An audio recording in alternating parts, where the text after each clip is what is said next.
Okay, we're back in business. I'm so sorry about that. So you were going to tell the story about how, like, you originally wanted to be a missionary and you wound up being a mommy. Yes, happened that I finished, X-ray technician, and I was offered to go to work for whatever time I wanted to go to another state. I was living in Chihuahua State, that is the north of Mexico, and I was offered to go and work in a southern state of Mexico. It was Veracruz, Tabasco, and and then at the time I didn't have a boyfriend or anything like that, but my plans were like, okay, I'm gonna graduate, and some of my friends were getting together to go to this place, like it's about 16 hours away from my house, just to work. And I said, well, my plan was to save money, for a year, because I was 20 when I graduated, and then to save the money to go on my mission. That was my plan. But then my husband came along. I graduated in February of 18, I mean 18, 1984. And then my husband came along at the end of February. He asked me to be, his girlfriend. And I said, well, okay, maybe for a few months before I go, that's okay, have fun. And then by June, he asked me if I wanted to go and take some classes, like institute classes. And so when I said, you know what, I can't because I will be going to Tabasco to work. And then he says, no, you're not. And I said, yes, I am. And so that time, he says, okay, all right, we just let it like that. We just let it like that. And so we talked, and we just went out, and suddenly he says, you know what, would you marry me? And I said, no, because I want to save to go on my mission. These are my plans. And he says, yeah, I know, but if you get an offer from next missionary, you can instead of going to work and go on a mission, you can go to the temple and get married. And I said, well, I have to think about that. I have to pray about it. And I think that's what I did. Plus, he has talked already to one of his friends from the mission that he knew already.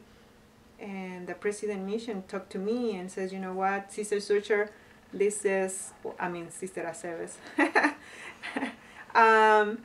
this is what it is.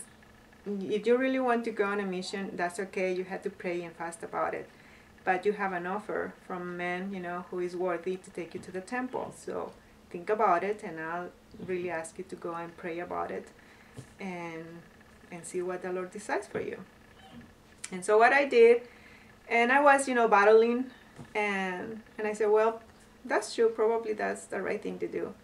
So my mom says, I think it will be great, if this is a good husband, this is a great guy, and I think he loves you, and I think it will be good for you to get married. And I said, okay. So I settled for that. Yeah, and how many kids do you have? I have 5 kids. Busy. Yes. Now, you raised them here in Camarillo for the most part, right? The 2 older ones were in Oxnard. Oh, okay. Until they were 5, 6, and 3. Okay. Then we moved to Camarillo. And what ward were you in out there? We were at the Spanish ward. Okay. At the time it was Oxnard 5th ward. Did you like being in a Spanish-speaking ward? Yes, I loved it because it's my first language. And there is some differences in the culture, the American culture and the Mexican culture. We are so party, and then we like to hug and kiss and, all that kind of stuff. We just get together for anything. And when I came to Camarillo, to the English word, it was very, very different. I felt very depressing at the beginning because I was missing a lot of my friends from there. But we knew that it was going to be better for our kids because since they are in a bilingual status now, we want them to learn the English better, but still keeping the Spanish cultures too. And so I guess there was a period of adjustment, and then I mean, it sounds like now you kind of have one foot in both worlds because you live in an English speaking ward, but you're the liaison to the Spanish speaking wards. How often do you get to go to church out there? It depends, but for a couple of weeks ago, I mean, for the past months, probably I've been going for every Sunday. Like tomorrow, I'm going over there because we have different classes. But I always tell them that I recharge my batteries when I go over there because I feel like I'm in family. But I'm so happy and I'm so blessed that I know now the English language, that I can be a translator for them because no, most of them, they don't speak English. So for me, it's like a blessing saying, okay, these are the news, from the Camarillo stake, and I take them to the Spanish words. And now I think for me, the Lord knew what I needed to be. And that's now I say, okay, that was a hard decision to make, but now I see what I could make, what I could do. Wow. Now, what have you seen in the Spanish-speaking wards? Do you see that they're growing? Like, because I understand that there's 2 in Oxnard, and then do you do anything with the one up in Ventura? No. That's a different. Oh, okay. That's different stake. I mean, do you feel like they're growing, staying the same? I mean, were there 2 wards when you lived out there? No, actually, when we came in 1986, there was only one Spanish branch, very small branch, and there were, I don't know, like probably like 100 or 150, people attending at the time at the Spanish branch, until it was a lot of people. There were enough people to divide it, but that was until 1994, I would say.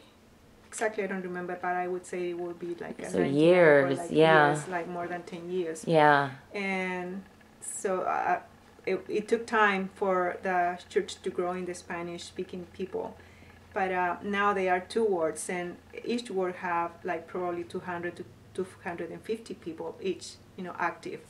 And because of the immigrants, they come and go. Most of them come from different countries like Latin America, South America. Some of them are from Guatemala, Honduras, what is the other, El Salvador, Argentina. We have some Argentinians, and some from Uruguay, and a lot of people from Mexico. So when they come to the USA and looking for that dream, the American dream, and if they don't find a job here in Oxnard, in Camarillo, or in this area, so they should stay for a little bit and then they go. So this is how it goes in the Spanish world. Just a lot of people come, but as soon as they don't find anything, then they have to go somewhere else. But they grow. I mean, a lot of people get baptized, and a lot of people get so excited about the church, what the church can offer them, as a family especially, because when we come over here, we don't have anybody. We have only us. If I come by myself, that's only me, but no family, no friends, or probably someone that I knew in my town that came over here, and that's how I got contacted to and brought over here. But families, friends, relatives, nobody, here. So when they know that the church can offer them a family type reunions, and just come in and get together, that's how they convert.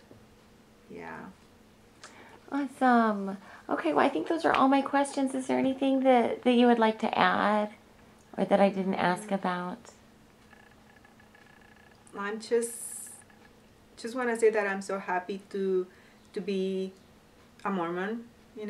I was Catholic before, and I wasn't very happy. And even though I was 15 years old when I converted, but I can see the difference. If, with my family, with my other siblings that they haven't been baptized, I can see the difference of the way I live and the way they live with their children and my children. And that is a big difference for me. And I'm just glad that I decided to become a Mormon.